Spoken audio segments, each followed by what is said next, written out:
go to a bookstore and you're looking and browsing books, the question, if you're particularly looking at a book, you will say, okay, what is the subject of this book?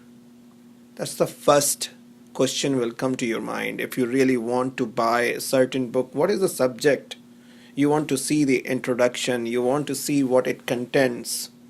And then what other question comes to your mind before you take that book? The question is, what is the purpose of that book? Why do I want this book? The question also is valid that, am I eligible to read that book? Because that eligibility is also should be questioned. So those are the questions that hopefully we will try to answer in today's session in the introduction class. So as you know, the subject matter is Kabalah. So Kabalah is a very generic term. The word Kabalah itself means to receive.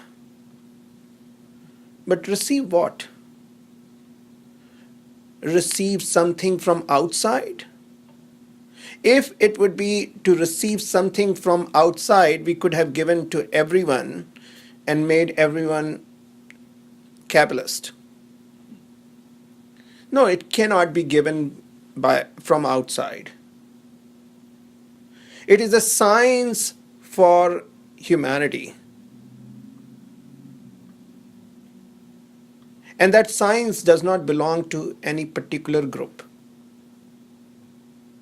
You cannot say yoga belongs to Hindus, because yoga is a science. You cannot say chemistry belongs to Christians, because chemistry is a science. So Kabalah is a science to receive oneself. And that allows you to have a definition of a mysticism. Because mysticism is something that does not have a boundary. When we put something inside the box, we limit itself. And mysticism is beyond limitation. It comprehends and it is inclusive of all. So Kabalah is not a Jewish Kabalah, especially the way we participate here. So we actually synthesize. We firmly believe that if you have a garden and you have a beautiful flowers, that does not mean you do not appreciate the beauty of other gardens. So we firmly believe that we have a garden in the Western world, but we also look at the beauty all around. And we are very selfish, because wherever we find beauty, we collect those beauty. And look at from the perspective of the tree of life, which is Kabalah, which enhances the understanding of ourselves and allows us to live a practical life. So it is twofold. Not only spiritual, but also psychological. Spiritual makes the connection with yourself, and psychological is the application part that allows you to live life through those principles. A lot of times, teachings are so foreign and so abstract that they neglect the psychological aspect. It only talks about your changing of behaviors and the relation with abstract God. It doesn't talk about the complications and the conditioning of our psyche. And that conditioning and the complication of psyche, that plays a very significant role in our behavior. So without changing the psyche, if I want to change my behavior, it nullifies it. It actually creates hypocrisy. It actually creates a suppression because in my mind I'm thinking something else, and now because I'm forced to do something else, so I'm kind of a hypocrite. Are you following me here?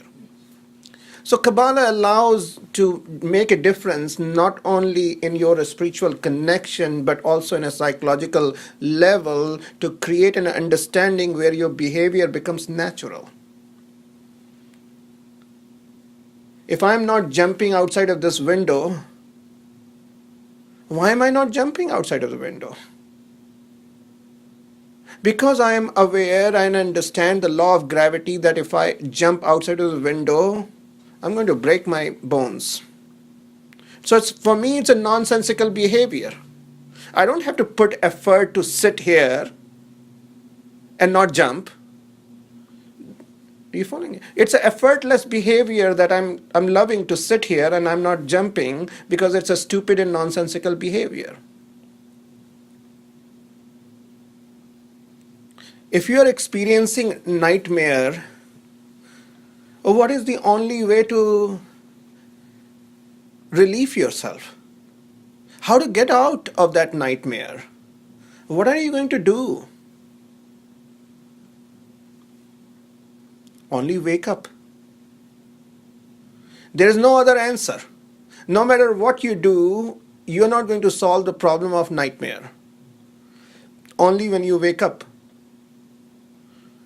the collapse of nightmare will happen. And then you'll laugh at that nightmare. You would not be even, your life will go on smooth. You would not be upset because why did I have a nightmare?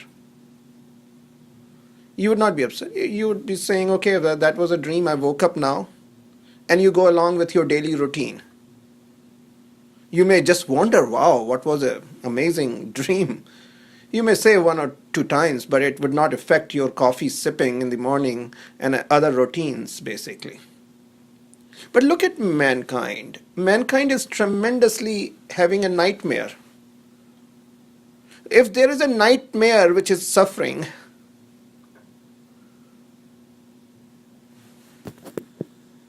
then what does that mean? Well, it means that we are sleeping. And how to eradicate suffering? Can any solution work? People have tried many different solutions for thousands of times. Did it work?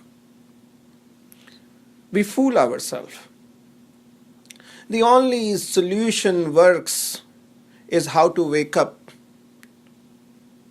So Kabalah here is a do-it-yourself project. I'm just an alarm clock. The teachings and the Kabalah Center, which has been existing here for 30 years, by the way. Shirley Chambers, who is not here today, she's the founder of the work, and she's the one who wrote the work. Our life is in this. We are almost just beating drums to wake up. Hopefully you will hear the drums. Hopefully you will hear the alarm clock and you would not hate alarm clock, because who likes the alarm clock? Who wants to wake up? So our job is a job of alarm clock. Kabalah is an alarm clock. You following here?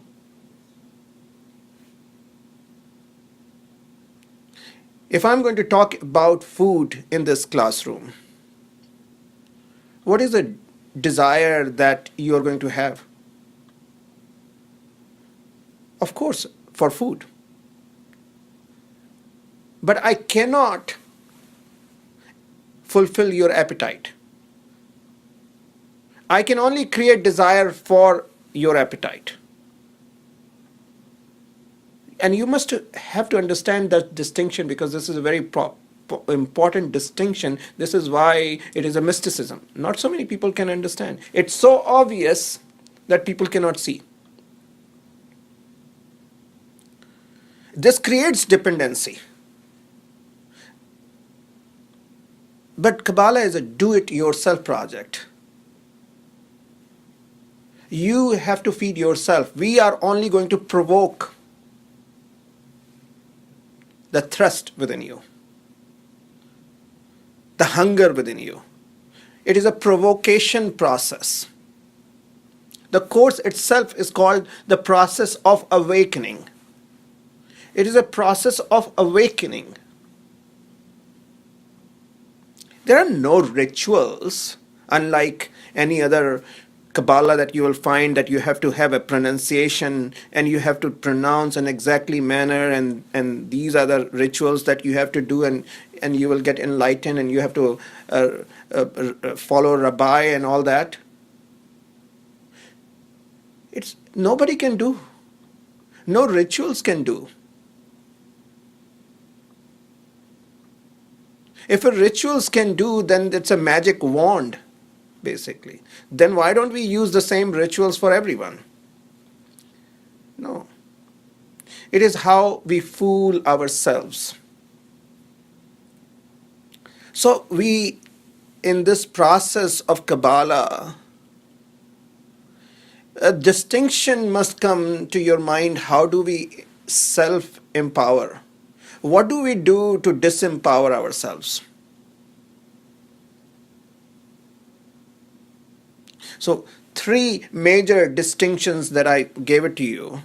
One, that it is a self-empowerment process. Second, that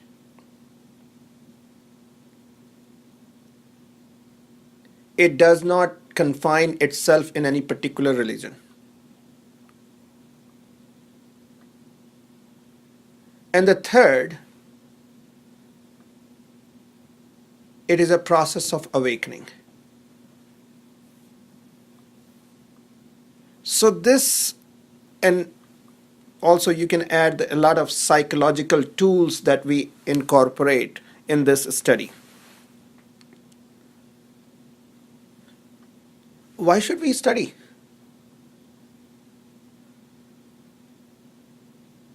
Well, if you are in a fiery house, what are you supposed to do?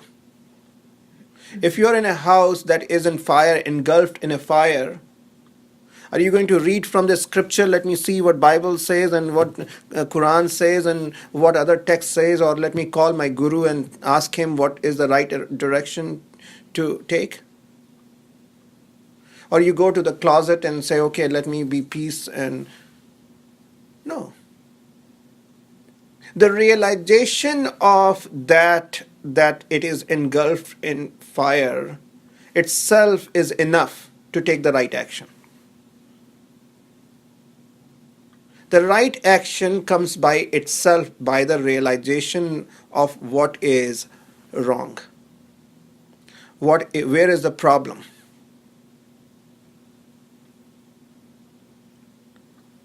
So the problem is very obvious. Where is the problem? The problem is that we are sick. If we are healthy, then this is not a place for you. This is a place for sick and understanding where is the sickness.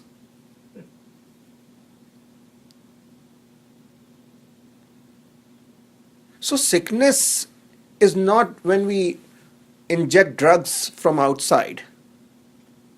Sickness is when we inject the drugs from inside and we don't even know. We are addicted to that sickness.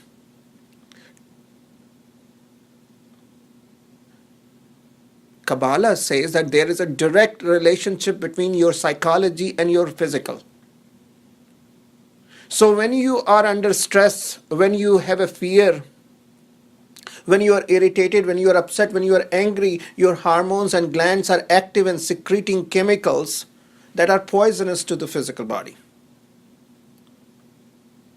Can you live 1 week without getting upset, irritated, without being fearful?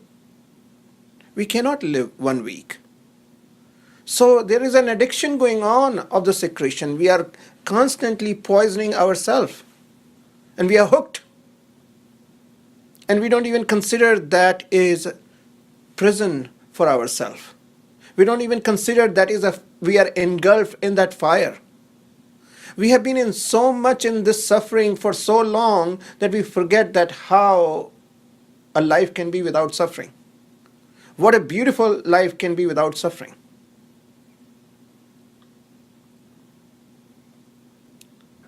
So, if we do not realize where the problem lies, there will be no motivation. There will be no enthusiasm. I'm sitting here with you and other the participation of this kind. This is not a business for me. If there are 5 people in the class, that is also fine. If there are 50 people in the class, that is also fine. If there is nobody in the class, I will be sitting under the bridge and babbling also. Because we never had this idea that we are going to make a business. For 30 years we are in this field. So number of students doesn't matter. To really provide an opportunity where people can build the muscles within themselves. It is a gym. And you come to the gym even though you don't do something. And when you are surrounded by the people who are doing the constant exercise, you will be inspired to lift some weight. It is an automatic response. We create that kind of environment. Your environment is water, and you are a sponge. You soak in that water that is your environment. So if you want to study calculus and algebra, then you don't say, I'm going to spend my time with the people who are artist and singer. You're never going to understand. If you want to understand algebra and calculus, then you have to spend time with mathematicians. So same thing. If you want to get out of the suffering of mankind, the suffering is very real. We are engulfed in that suffering. One signature of that suffering is fear. How many of our behavior motivation comes because of the fear? And if something is negative in the source, no matter what and how that behavior looks like, if the source is negative, what is going to be the outcome? Negative. Thus, even our good behavior produces the negative result because the motivation is fear. So unless the motivation doesn't change, nothing is going to happen. So it is a changing of motivation. You're saying that, okay, I'm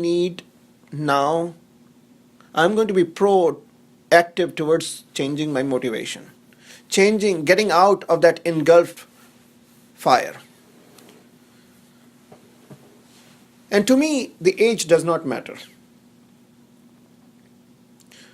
To me, we are young when we are incorporating new in our life. We are old when we stop incorporating new in our life. So this is the definition. That if a 20-year-old guy or gal says to me that he or she is not ready for new, then that person is old. And 80-year-old person says that ready to incorporate new, that person is young to me. So be young in the heart. And I think even those people who are listening this at home and the people who are here, you came here. It is not an accident. Your enthusiasm, your willingness brought you here. And that willingness is your eligibility.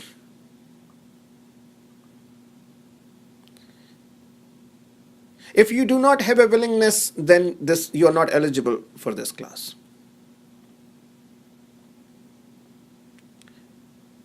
So keeping that willingness, the enthusiasm alive is also very important.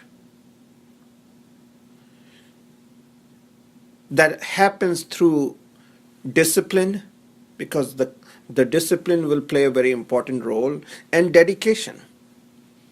2 Ds.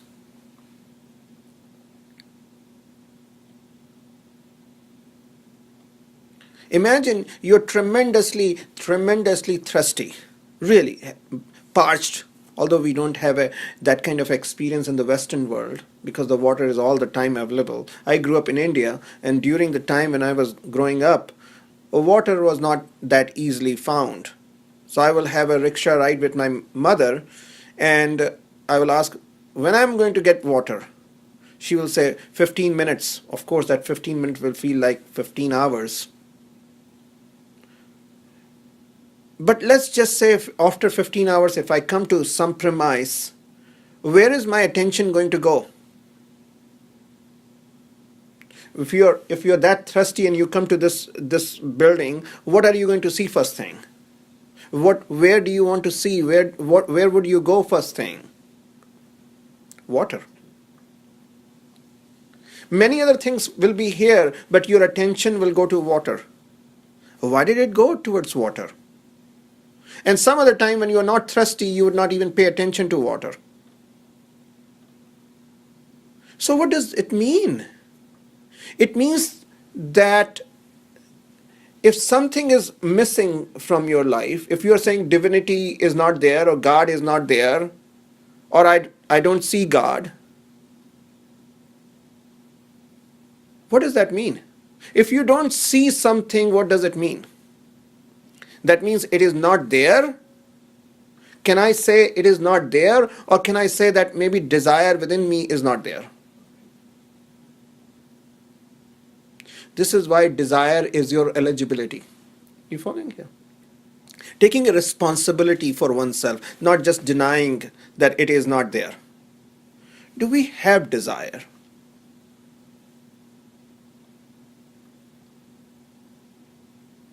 And then if you have that desire, that divinity can be seen in every part of your experience. It is not exclusive. It's not in church. It's not in temple. It's not in mosque. It's in life.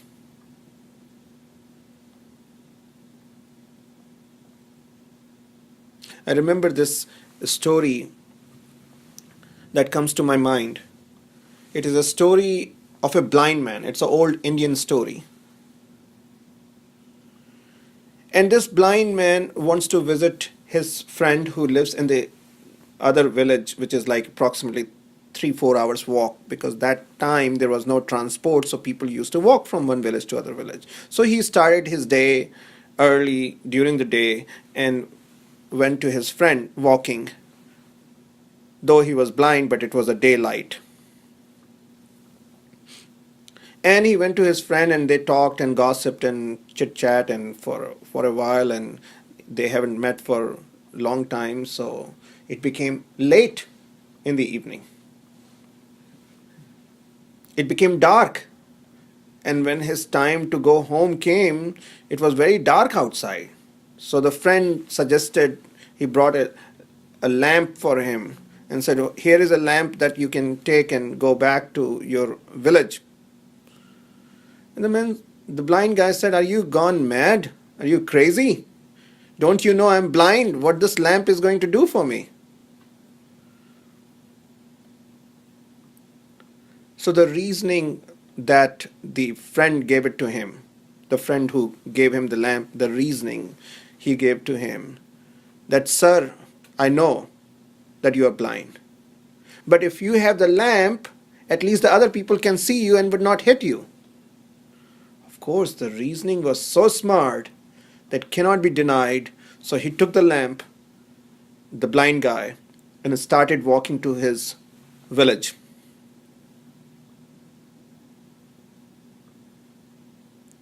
And an hour and a half gone by or two, somebody hit him. And he said, "What the heck? I am blind, but are you blind as well? Don't you see my lamp?" And the guy who hit him said, "Sir, the light of your lamp is extinguished." What a powerful message it is. If you borrow this light from outside, what is predictability? That it is going to extinguish. Borrowed light cannot let you reach your destination. It is an expire. It expires. It has an expiry date.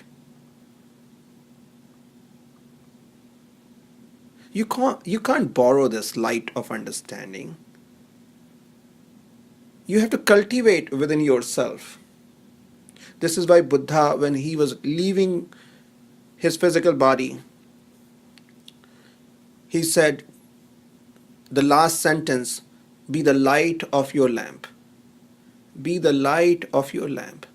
So one has to cultivate that light. One has to grow that light within oneself.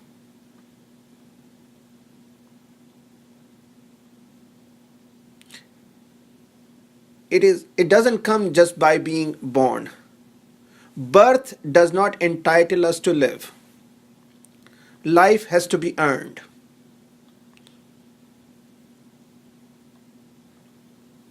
Everyone can be born. But living life from the perspective of love, without fear, without the bondage of addictions, without mental sickness. What a glory. We all want to live long life, longer and longer life. For what? For the same stupid nonsense that we have been doing for so many years?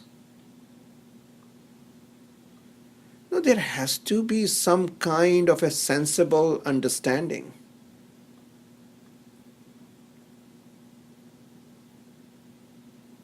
Kabalah is that kind of a process. Kabalah goes into the psychological deep level of meditation. We use archetypal meditation. And as you can see, it is a tree of life. So there are circles in the tree and the pathways. So the meditations are designed that speak to that kind of a psychological aspect. I have done so many different types of meditation growing up in India. But the most amazing meditation I have done is the Kabbalist meditation. And after understanding the meditation and the tree of life, you can see the tree of life everywhere. It is like a flashlight. It allows us to see in dark.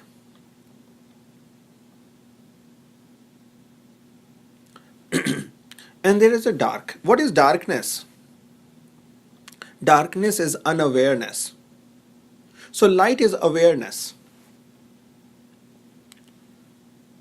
That awareness is the most important thing that you can have in life. Awareness is kind of like this lamp that I have in front of me, and the bulb that is connected with that lamp is, let's say, 20 watt. Does the lamp only has that capacity to lit 20 watt bulb? No, lamp has a capacity to even put 200 watt bulb. So one has to buy that kind of a bulb that is of a higher wattage. And if you have a higher wattage, there will be a greater light in this room. There's always an opportunity. So awareness is that power of wattage. If I have a little awareness, then I have only 20 wattage. And that awareness expands and expands, and it can become 200 watt, and then things that you don't see before you are able to see. You'd be surprised.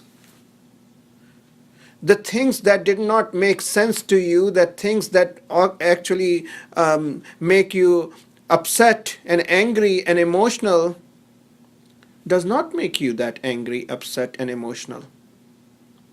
Because now you can see things which were hidden in front of your eyes. Thus, the definition of mysticism. Have you ever seen those kinds of paintings that inside the painting there is another painting?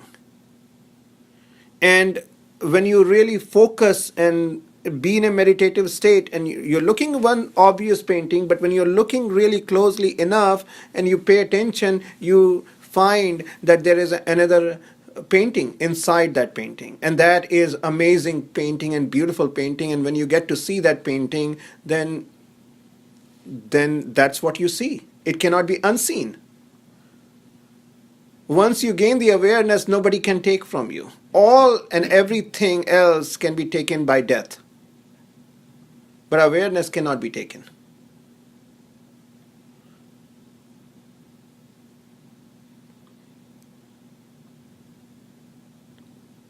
There are two ways to live life. One way to live life is with intellectuality. And intellectuality, the life of intellectuality does not take you that far. It's a very narrow-minded way of living life.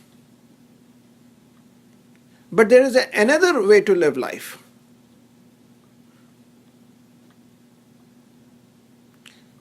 And that way of living life is much broader. You see, if you know stuff intellectually, in today's world you're outdated. Because artificial intelligence can do much the same way based on programming. So your information does not make you indispensable or exclusive. Information is easy. Even parrot can repeat. So we are moving towards a different kind of a world. We call the world of intuition. What is intuition? Intuition, the inner tuition, the inner teacher, that is the greatest teacher. So we must find that inner teacher within ourselves. And that allows us to see even in dark. Imagine there's an immense dark. Everywhere that you can see is a pitch dark. There are only two ways to move forward. One, that you can hold a small flashlight and move forward. How far are you going to move? 10 feet? Because probably 10, 15, 20 feet. But the rest is still dark. It's very focused to where you're moving.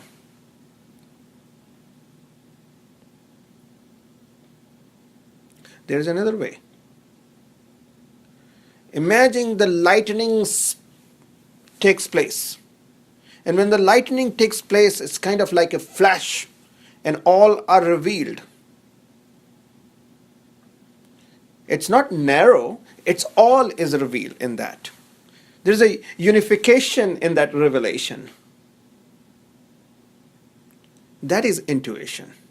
Intellectuality is that flashlight. So intuition is a revelation. Imagine that you're standing in a kitchen and looking outside of the window, it's dark night. And you barely can make a picture of a car parked outside.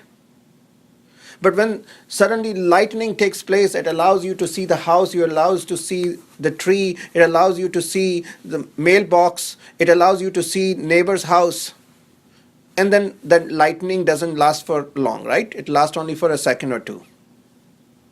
Can you go back to the previous that you only know that there is a car parked outside? Or do you now know more things? You see? Even it is a flash of intuition. It allows you to understand, and once you understand, then you cannot ununderstand, so to say. You cannot go back. Kabalah prompts that kind of a inspiration.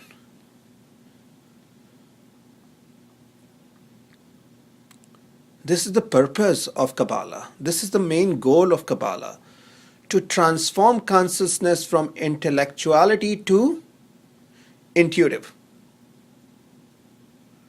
So, of course, when you participate in the classes, there will be a lot of intellectual things. It is a giant buffet. If you go to a giant buffet, are you going to eat everything that is offered to you? Some you may not like, but you don't focus on what you don't like. Focus on what you can grasp. Sometimes there will be in that giant buffet which are going to be very foreign, and you just have to taste a little bit. And this is not about liking or disliking anyway, because they are so erroneous. Your liking and disliking are very erroneous. Any decision based on liking and disliking are going to be very elusive in nature. A decision can be made from a higher perspective. And that higher perspective is an intuitive perspective. It does not have a feeling. It is a flash of knowing. Feeling only comes when we require thinking. Feeling and thinking correspond to each other. And when are you thinking? When do you think? Have you ever wondered when do you think? And what can you think of? You only think when you do not know. You cannot think when you know. It's impossible. Thinking means question mark. If I say, what is this? And you say, let me think, that only says that you do not know. And then, if you're going to think, then you are only going to think based on your memory. You're going to find some comparison from the past that looks like this, and you will bring the answer from the past. So we continue to live in that past through our thinking mind. We become subservient to our thinking mind. And thus we become emotional, liking and disliking. We forget every liking will end up in some problems. It is a bait. If you have not understood this formula, you must understand this is an old mystical law. The things that looks pleasant in the beginning end up creating a problem. And one has to be really mindful. The moment say, I like this, it doesn't stay there. If you like certain thing, what is the next evolution of your thought process? You want to have more of that. You want to have desire for more. And when you want to have a desire for more, longing will arise. And longing suddenly will give attachment to that. Then you don't want to let go. You see how it is evolving? An attachment will bring some kind of addiction. And then that attachment will create suffering.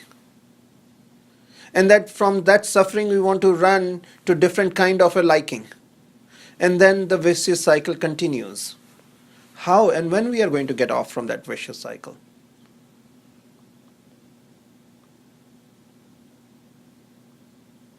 So it is a giant buffet. Do not come here that you're going to like or dislike or agree with the speaker or not agree. This is not a class of agreement or disagreement and liking and disliking. No, rise above those. Come here because it's an energetic class. Just being in the energy of the class, something significant is going to take place in your life. Do not think how long this class is going to last. I just say spend 6 months. Within that 6 months, if you are responsive and you are playing your role, you are going to transform to a different person that you have to kind of rename yourself. You cannot be that old person within 6 months. Your perception, your broadening of viewing life will change dramatically. So when you come here, of course, you are not going to understand few things. If you understand things that means you already knew those things. So there will be things that will be foreign to you. That means that there is a limit that will be expanded for that foreign element to come into your life, foreign ideas, so to say. That pushes your boundaries. If I only say peace, love, compassion, all these, the words that are being used so commonly by anyone who wears certain color of robe and have a long beard, then we just bow down to that person. Oh wow, how wise that person is. What a foolishness going on in this world. How we disempower ourselves. There is no bowing down. I don't have to wear a robe and have a long beard to impress you and call myself I'm a guru. Are you following? That's a business. So be aware of those kind of a trap. It is a self-empowerment process. So you must know how do we disempower ourselves and must not feed to those disempowerment. Every week when you come, the class will be, whether you are online student or on-site student, every week the class will be 2 hours. And it is usually alternate by me and Shirley Chambers. The class first begins with meditation, and the meditation continues to change as you go deeper into the study of Kabalah. And it becomes deeper and deeper and deeper, and it all impacts not for your conscious mind, because conscious mind would not even comprehend. It relates to the entirety of the consciousness, which sometimes we are not even aware of that conscious part that we call unconscious. Unconscious plays a very significant role in our life. This is why I said psychology is so important. Do you think your behavior comes from your choice? Nope. Majority of mankind's behavior does not come by their choice. Majority of people's behavior is like this lamp. You see, if I push this switch, what is going to be predictability of this lamp? Turn off. Finally somebody spoke in this class. So this is very predictable, right? So and the predictability make this a machine. So we work like a machine. We only behave what is programmed in our unconscious that we are not aware of. Thus we are reactive all the time. I can easily make you upset. Easily. I can easily make you feel good about yourself. General mankind, I'm saying. So it is all the reaction. We are the victim in the other's hand. We are not the master of our life. We don't control our behavior. We don't make choices. And when we think also, our thinking is a reaction.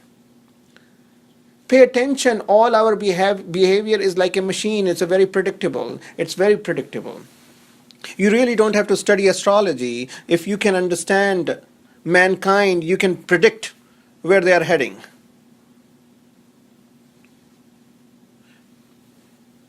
Freud was so much aware of this predictability that as soon as somebody will enter in his room, he would know what is the problem of that man.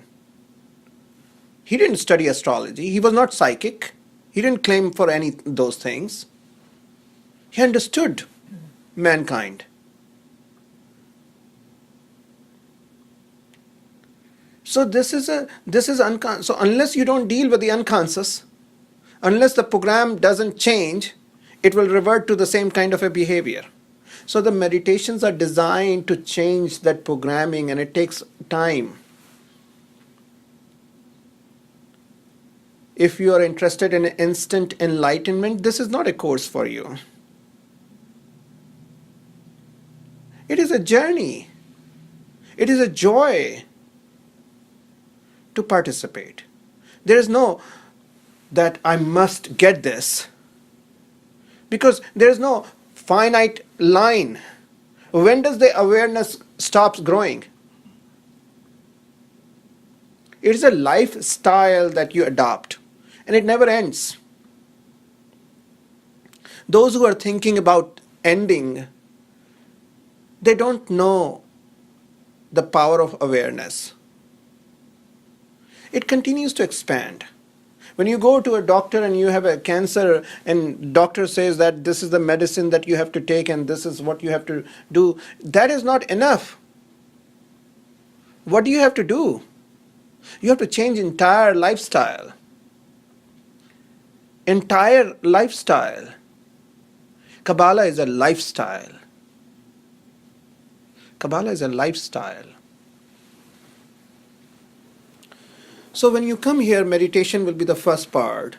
And then we have this, and Michelle is in the class, she's here today for her kids.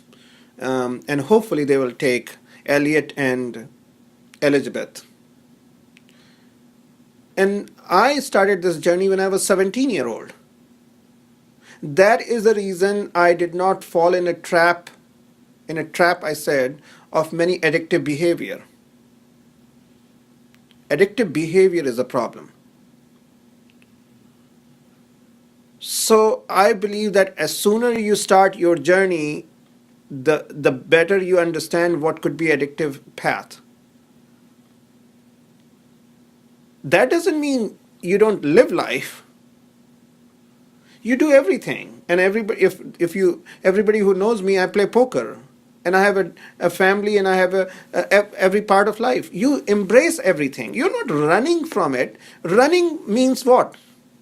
If you're running from something, what does that means?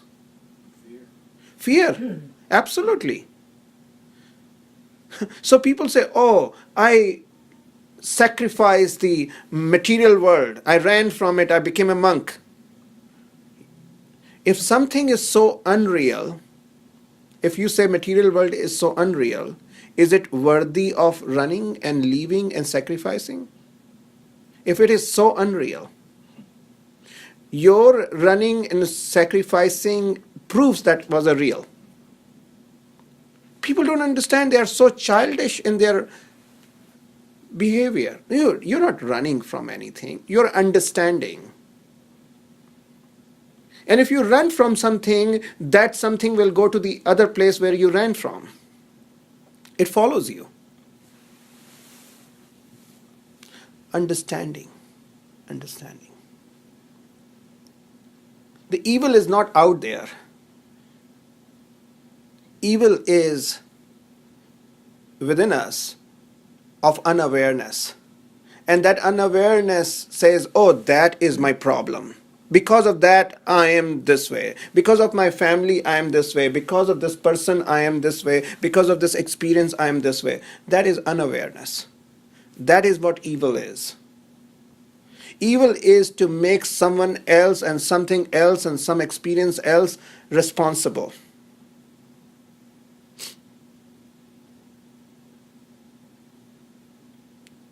In light, you will see that evil is not evil. It is actually a divinely experience that allowed you to mature and grow. In light. But because you freak out so much, so you run. And the more you run, the more you freak out. It is a ripple effect. So what do you have to do in order to really not freak out? You have to understand what you are running from.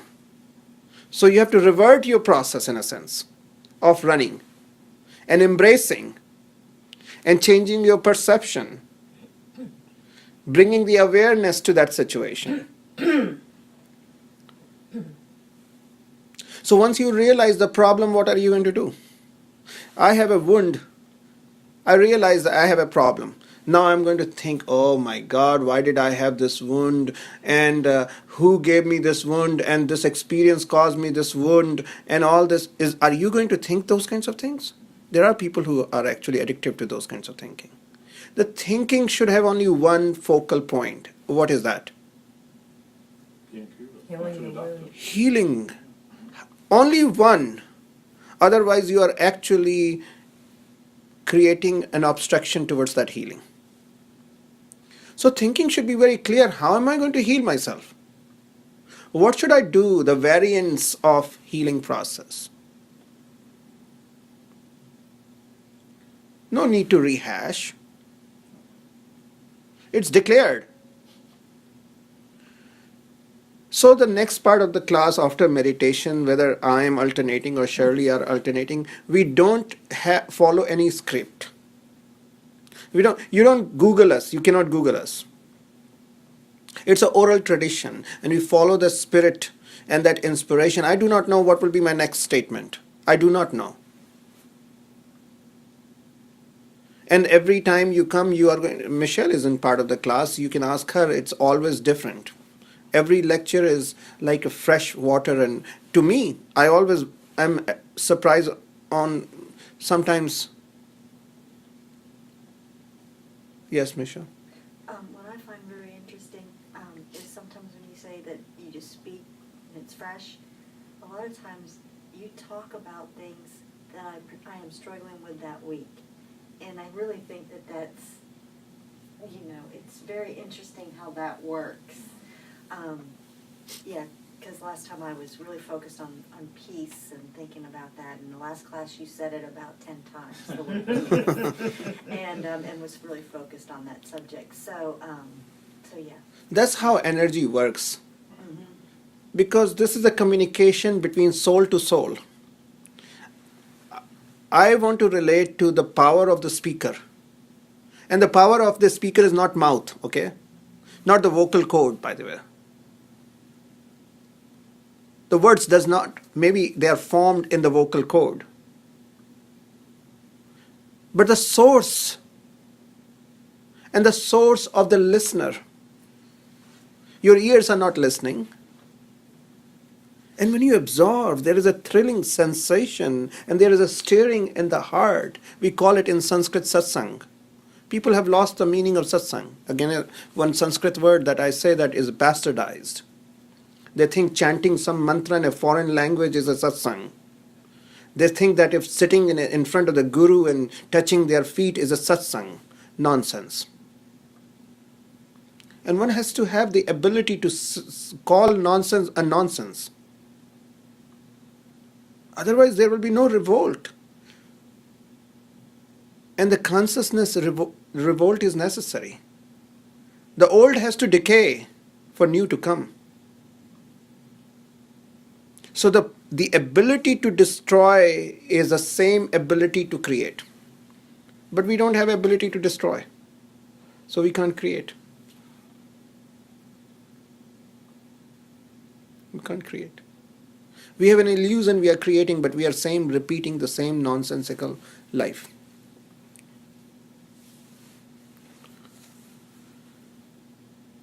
So it's a very subjective class. Of course, if I want to make money, let me tell you, only thing I need is a robe and a title in front of my name and a big beard, and I guarantee you, I'll be flying with my own helicopter. I have that capability. But we want to create something sincere, even if it is for few people. something authentic. People can say religion is not a dirty word. It is not a dirty word. It has become a dirty word. I go to teach classes in the addiction place. I just went today, Foundations in Midtown Atlanta. And the people are so amazingly open and brilliant and intellectual. And they are in a recovery process, of course. But all of them almost broke from their religion. All of them. How sad it is. And how good it is at the same time. I see the value in both. But the sad part is that they are unable to find and replace it. They are still in this la la land and they get trapped into those things. The app, oh, this app that I have makes me do the meditation. So I'm doing the meditation. What would you say to them?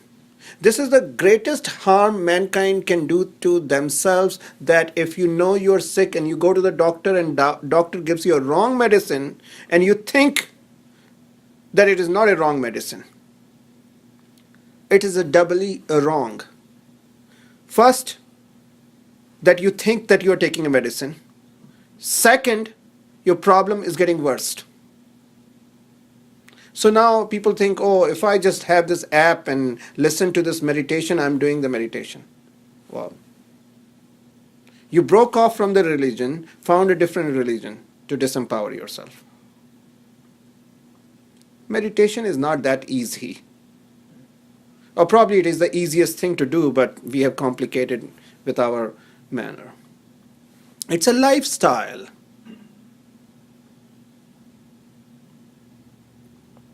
So it's a subjective life. It is, in an Eastern tradition, the way it is being defined, it is called neti process. And neti process is a process of not this, not this. So the question is asked by every student, who am I? This is the greatest question in your life. If you do not have this question in your mind every day, you're not living. Because if you really do not have who you are, what matters? If you do not know where you are coming from and where you are heading, what matters? Before birth, you were nothing. After death, you will be nothing. That is very clear. In between two nothing, what is this? But we follow the herd mentality. Our desires and our need and our hopes and expectations are part of the herd. Everybody is doing it. Everybody is making money. So making money, having family, and having good business, good job, that is what life is. More of this.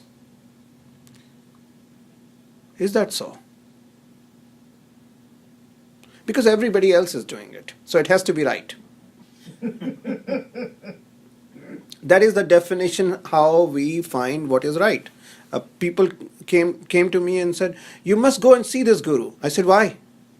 Because thousands of people are following him. So because thousands of people are following him, that's the reason I should go and see him? That's why he's right, because thousands of people are following him? So thousands of people are going to jump from the cliffs, and so I should just go and jump from the cliff? That's the reasoning you're giving. And there seems to be smart people. But logic doesn't work with me.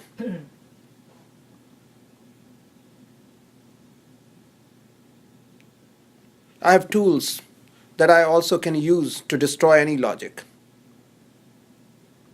Because the life is not about logic, it's illogical. What is the logic of love? What is the logic of a beauty? And they are the most valuable treasures of life. But society doesn't have any value to it. If you're in love, society cannot use you. You're a machine of a society. So they only will teach you that benefits the society. So love, beauty, peace, Christ, consciousness doesn't speak the society language. Maybe peace that can have them to operate the society properly. And what is the most unreal thing, individual or society? Does society exist? Society doesn't exist. It's a completely elusive thing that we have made it. Without individual, the society does not exist. If you collapse individuality, you collapse society. So if you want to reform society, how do you reform society? How do you reform anything? By individuals. So crowd has no value. Crowd has no value. Individual has a value. And that is a subjective life. Yes, go ahead, Michelle. I think too, for me, and you can correct me, I think for me, the classes has helped me to stay true to my intuition, and that's my spiritual part of me that Right. I've never trusted, but it also has helped me to be an individual intellectually and emotionally. Yeah. Of course. And that doesn't mean that you would not become reactive. This is a false expectation. That doesn't mean you would not be angry tomorrow. It's not going to wipe out completely. We are not going to make a false promise, oh, after this course you take and you will win a lottery and you will have a great relationship and you will have kundalini rising and all kinds of things. Of course, that may happen, but that is a side effect. And those are the side effect. Of course, when you are changing in your gear and aligning to yourself, the universe is going to provide the opportunity for self-fulfillment. It will happen. But that's not the goal. Goal is the aligning yourself to this middle pillar of the tree of life. So reaction will happen because we are babe in this world. We are not the master. But what happens also that your coming back to the middle pillar, coming back to the balance will be faster. You would not be immersed to that reaction for a longer period of time. That is a change, a tremendous change.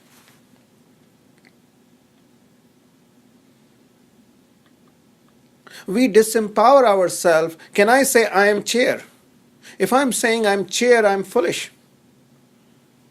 Because I cannot be chair. Can I say I'm this lamp? No, I'm not this lamp. This is a neti process, not this process. Why I am not chair? Why I am not this lamp? Why I am not Michelle? Why I am not Dwayne? Why I am not, remind me your name please? Catherine. Catherine. Mm-hmm. And many other people. Because I can experience something.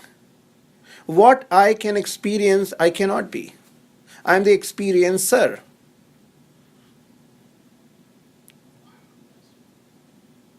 And can experience exist without the experiencer? It nullifies. So which is greater, experience or experiencer? Experience. Huh? Experience, sir. Experiencer. And what we empower, what we give more power to, experience or experiencer? We give more power to experience, but Yeah. So we are disempowering ourselves. We are living an objective life. Life is subjective. Always find the experiencer. And it begins what you're not. Because you can't identify, like if you ask me a question, what is pen? Where is a pen on this desk? And I say to you, this is a pen. This would be a harmful answer. Because I made you dependent for the outside answer. You did not realize that this is a pen. I gave you the answer, this is a pen. So the doubt will continue to exist in your life. Why this lamp is not a pen? Why that phone is not a pen? Why that candle is not a pen?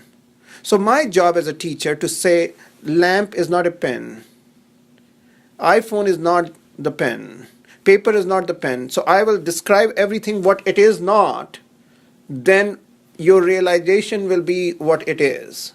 And it is a subjective realization. Try to understand that. It is not a Mickey Mouse thing. It's a creme de la creme of the teaching of the entire world. And it is not limited to Jewish tradition. Of course, the Kabalah was, the word came from there and the teaching existed, but teaching existed a long time before in a different format. It was not called Kabalah. But when you study the tree of life, this is kind of like just blows your mind. You are the tree of life.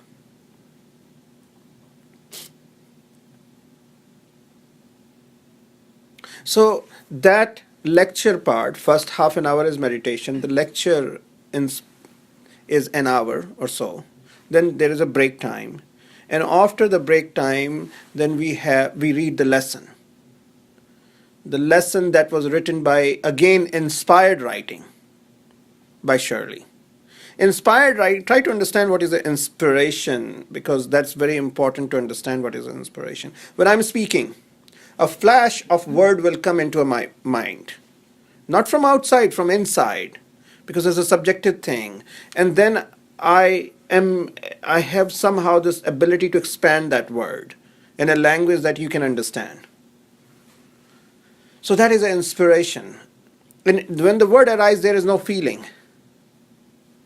There is no good feeling or bad feeling about it. There is no feeling, oh my God, how am I going to explain that? It may come later onward. So that was inspired. When you read the lesson, when I came here, I was 27 years old. I barely speak English. And the language was very difficult, but I put my effort into it. I started studying, and I can tell you that every sentence that is in the lesson will become an important part of your life, because they are inspiration. But if you just pay attention to what you're getting and how the energy is coming to you through this process and through this work. Of course, meditation plays the most important part. So any question or comment that comes to your mind, feel free to ask. The class fee is $75 per month, including all materials. And that we have not raised for the last 20 years or so. We have not raised. Because as long as we can survive, we will keep that fee. And if people say that, oh, I cannot pay $75 a month, then it is their desire. How strong is that desire with them? That is a questionable. The energy has to be exchanged in one form or other.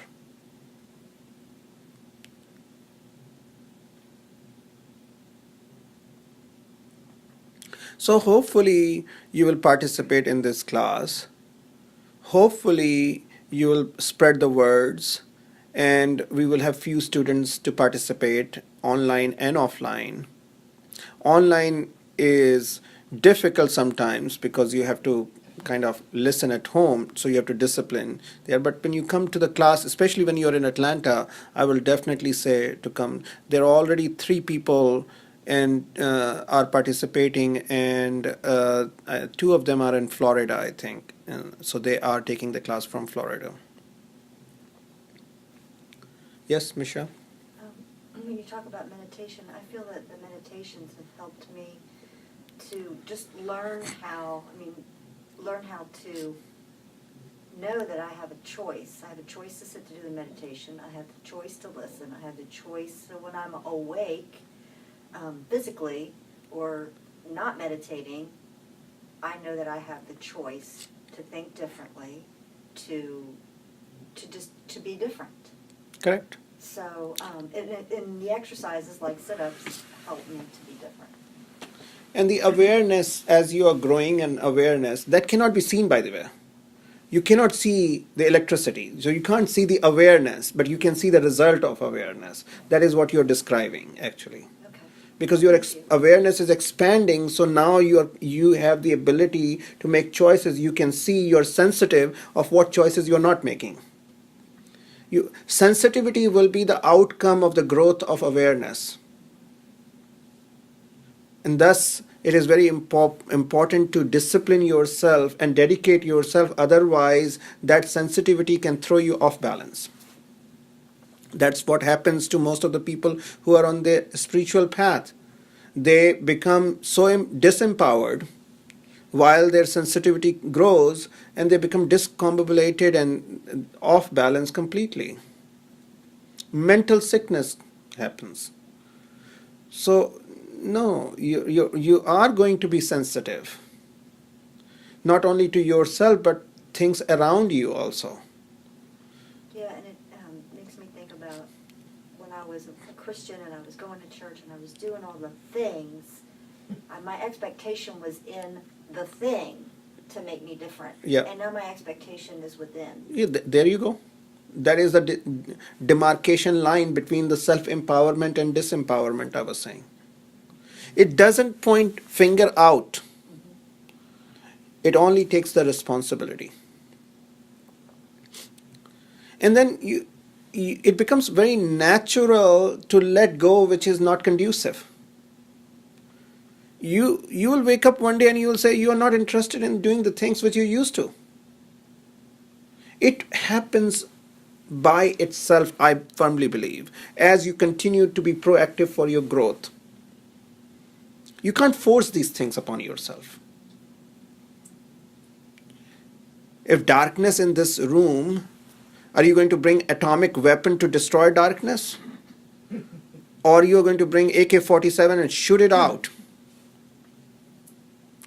No, as soon as you turn the light on, darkness, do not even complain. It doesn't say, oh look, I have been in this room for 20 years. Why would I leave? It doesn't fight back. And light doesn't even have to attack. Light has to be just there. Those who attack, those who fight, they lose.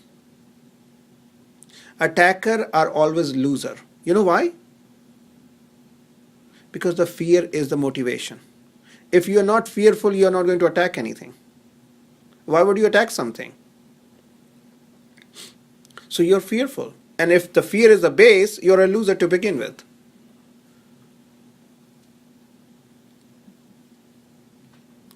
So this darkness disappears as we continue to bring light in our life. And then there is an immense self-empowerment, self-worth, self-recognition. Then the other cannot take that recognition away. Then we don't get upset with other point of view. They can have their point of view. There are 7.2 billion people. Just like I'm entitled to have my point of view, other people have that entitlement. You see that from a compassionate perspective. If I call you, Michelle, that you're a Chinese, are you going to be upset on me? Or you're going to say, oh my God, how ignorant Alok is, that does not know my race. You may say that, but you would not be upset. You're laughing, actually. But I say to you that you're an idiot, then you become upset. Because you do not have a self-worth. You don't have a self-recognition. So you do buy into the definition that I gave you, idiot. and you just immediately become reactive. Why did this happen? Because there is no self-worth, self-recognition. All our emotional reaction is because of the lack of self-worth and self-recognition. Just like I gave you the example that I called her Chinese and there was no reaction. Why? Because there is a recognition who she is.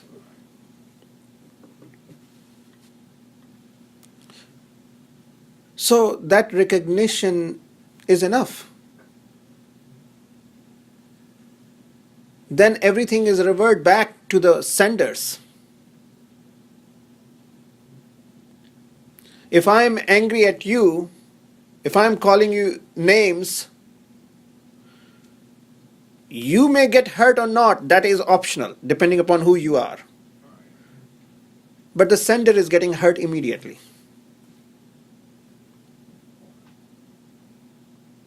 If I'm angry,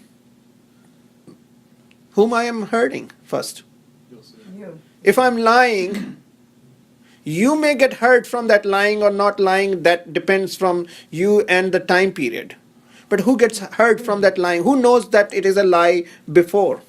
Person saying, So there is a mental sickness already going on, poisoning. Yes. Hurt people hurt people. Hurt people, but hurt people cannot hurt people when there is a self-confidence. Correct. Yes. That is optional. Yes. And then that takes me to that quote by William Shakespeare. There is no a right or wrong, it's thinking that makes it so. So when you call him an idiot, if he doesn't think it's right or wrong, there's no judgment, then there's no offense. You can't be offended if you're not making that judgment one way or the other. Does that make sense? Well, it makes sense in this way that if he's right, if I'm idiot, then I must find out why am I idiot. I'm thankful to that person that brought attention to me that what kind of wrong behavior I was doing. Good point.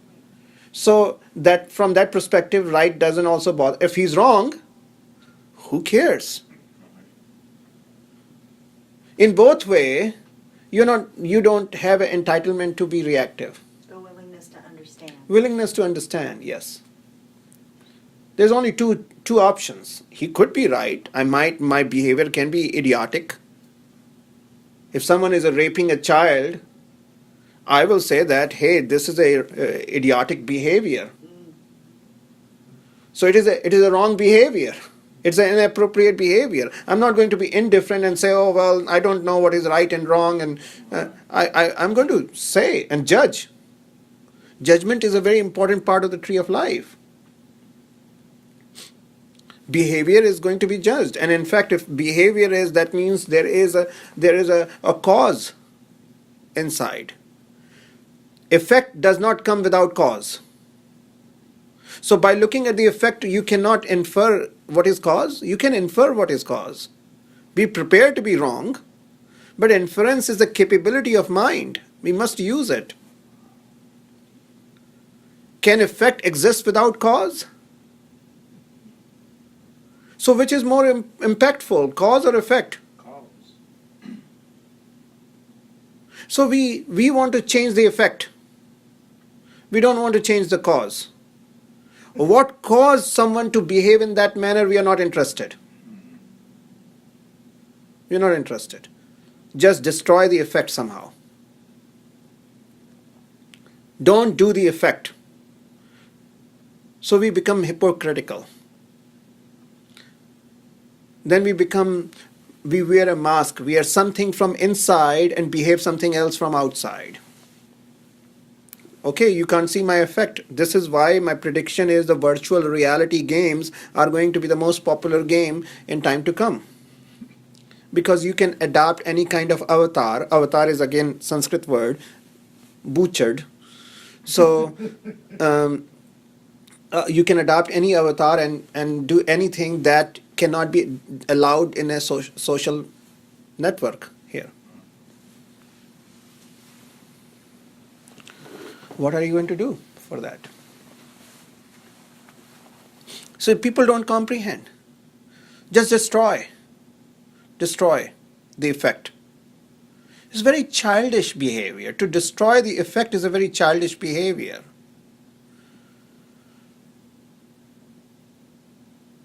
So anything, if anger is an effect or cause, it is an effect. So we just want to destroy anger. We don't want to understand what is the cause that is really causing the anger, and let's change the cause and transform that cause. You see? All in a spiritual form you go, they don't really have any psychological way to deal with these kinds of things. That's what I said, that Kabalah is very psychological also at the same time. It goes into the details of that why cause. What is the cause? And how do you transform it?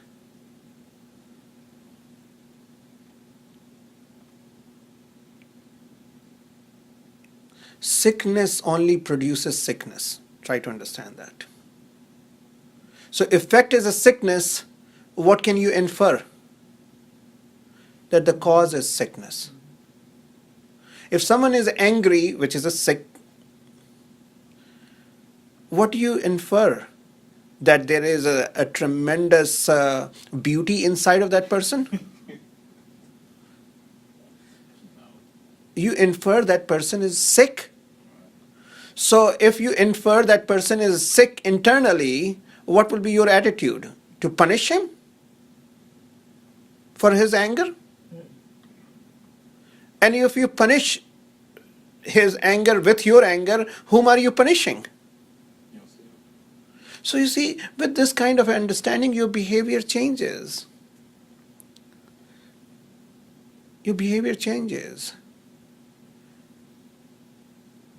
You will be compassionate for the people who are angry, actually, because they are sick. I go to the hospital, and if I look at the patient, I'm not going to be upset and angry on them. I'll be actually helping them, understanding them. But no. Immediately react. Oh, how can he behave towards me in this manner? No. Why would somebody steal my car? And then the vulgar language comes after that. We don't want to understand what was the mental sickness of that person that required him to steal. You see, we are not modern. We don't become modern by utilizing our modern technology. We are still a cave people. So you want to ban things externally.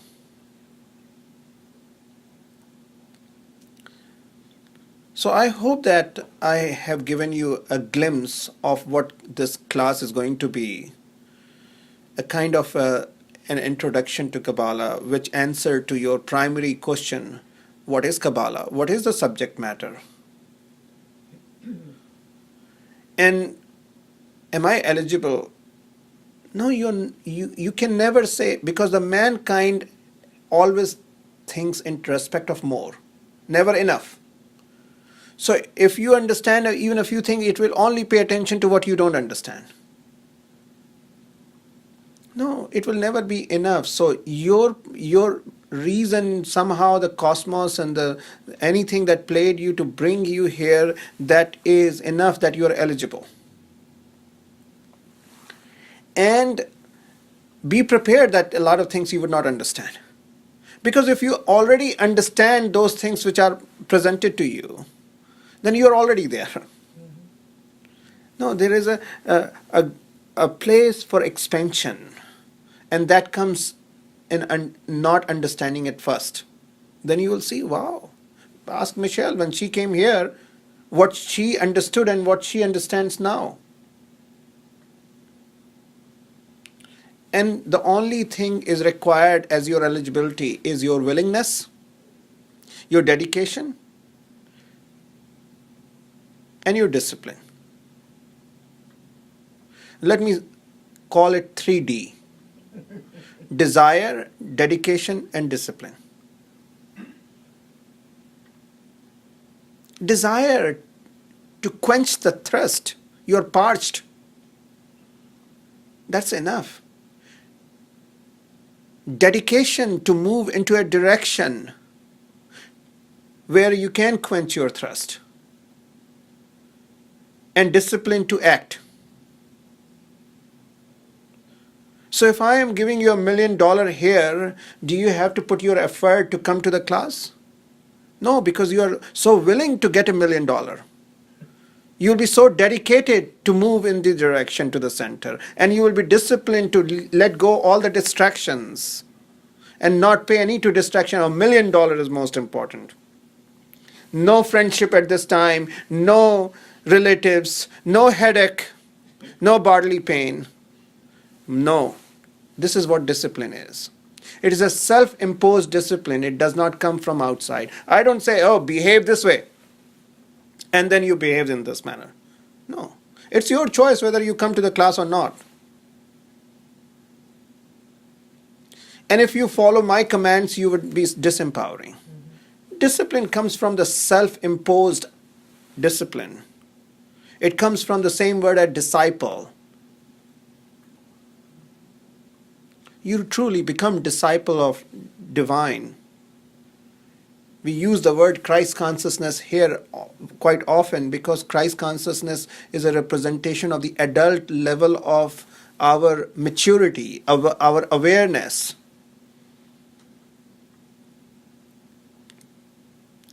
So 3 Ds are required. So you are eligible? Yes, you are eligible. Everyone is eligible. The primary eligibility is desire. If you have desire, the other 2 Ds follows actually. You really don't have to do for other 2 Ds. The primary is desire. And in order to really desire to understand that how you are parched, if you don't even know you are parched, you are not desired. You never are going to be desired. You have to know that life is engulfed in fear and anxiety and worrying. I can't promise freedom. You don't have idea what is freedom yet. I can only say in a negative connotation. Freedom from what? Freedom from anxiety, freedom from worrying, freedom from fear, freedom from addiction. I can only describe freedom in this term, but I cannot describe what it is. Try to understand that. It's a very compassionate way of description.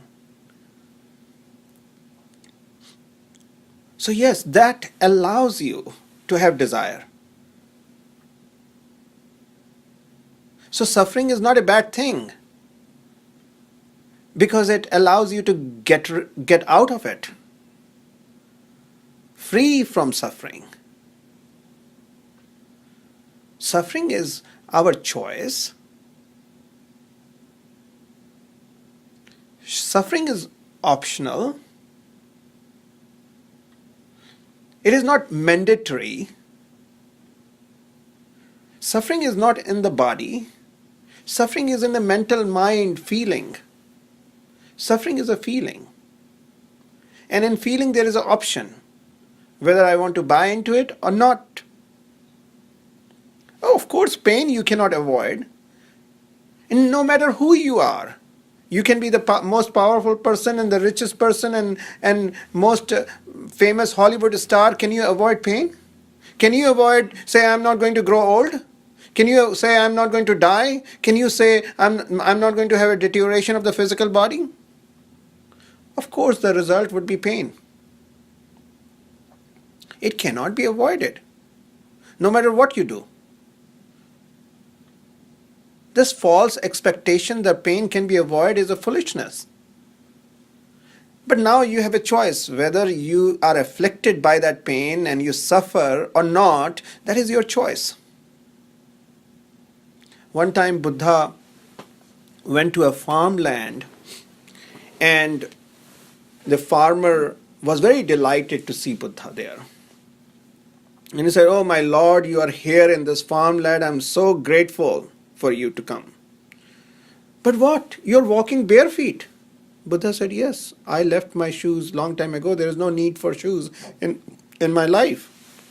Farmer says, also I work bare feet because I cannot afford shoes. But there is a problem when I work bare feet without shoes, thorn stuck to my feet. Buddha immediately said, well, same happens to me. Thorn stuck to my feet when I walk from one village to other village. The farmer said, then there is blood comes out from my feet. It's almost every day. Buddha said, same thing happens to me. Blood comes out from my feet as well, and every day. Then the farmer said, there is a tremendous pain when it happens. Then the Buddha said, there is also tremendous pain when it happens to me. The farmer got confused. He said, what kind of a Buddha are you then? If you walk bare feet and thorn stuck, I thought that thorn would not stuck to the feet of Buddha because you're special. If the thorn stuck to your feet and blood also comes out from you, and the pain you have, so where is the difference? Why are you Buddha and I am not? You following here? And the answer of Buddha was a very significant answer. And that is what you have to remember. He said, with that pain, you suffer, and I don't. That is the only difference. You have a choice. You choose to suffer.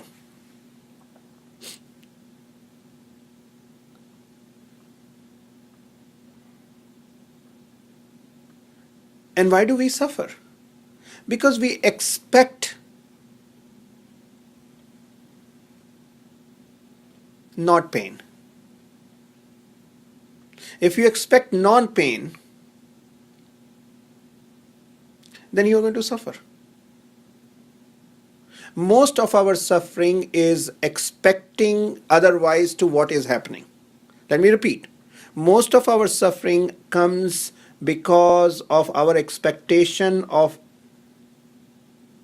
whatever is happening should not have happened.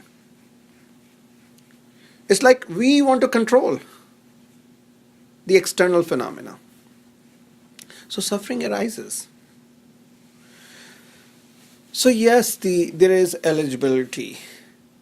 Don't doubt yourself. And continue to have that desire to get out of this choice of suffering.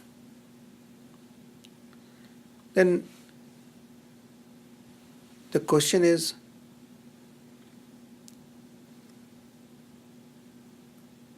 what are you going to get out of this? And we have discussed this. What are you going to get out of this? Are you going to start walking on the water? Are you going to be a tremendous psychic that can read somebody's garbage? Because all people are holding inside their mind is trash. Pay attention to, start writing to what you think. And you will be surprised whatever we think is so neurosis. What's the word? Neurotic. Yes. It's so ugly. It's so ugly. So if we have that kind of a thinking process, everybody else has the same kind of, and we want to read that. No, that is not the purpose. That is not what you're going to get out of this study. And I have given you a hint. What are you going to get out of this study? Anybody can say? Awareness. A greater awareness. That awareness is a light that will bring yourself an understanding. That is the purpose of the class. So if you have any question or comments, feel free to ask. This is your time. Otherwise, I can be really thankful that at least you came and participated in this introductory class. And if you are going to take the class, the only thing I will ask you, your name and your email address, that I can write it here, and then we are sure that at least these many people are going to be part of the class. Okay, thank you.